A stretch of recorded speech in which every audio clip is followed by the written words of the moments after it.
In this tutorial, I'll show you how to set up out-of-office replies in classic Microsoft Outlook on your PC.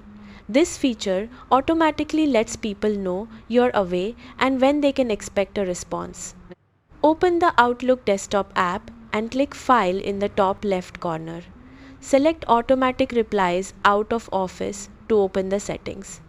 Choose Send Automatic Replies to enable the feature. If you want the replies to turn on and off automatically, check Only Send during this time range, then select your start and end dates and times.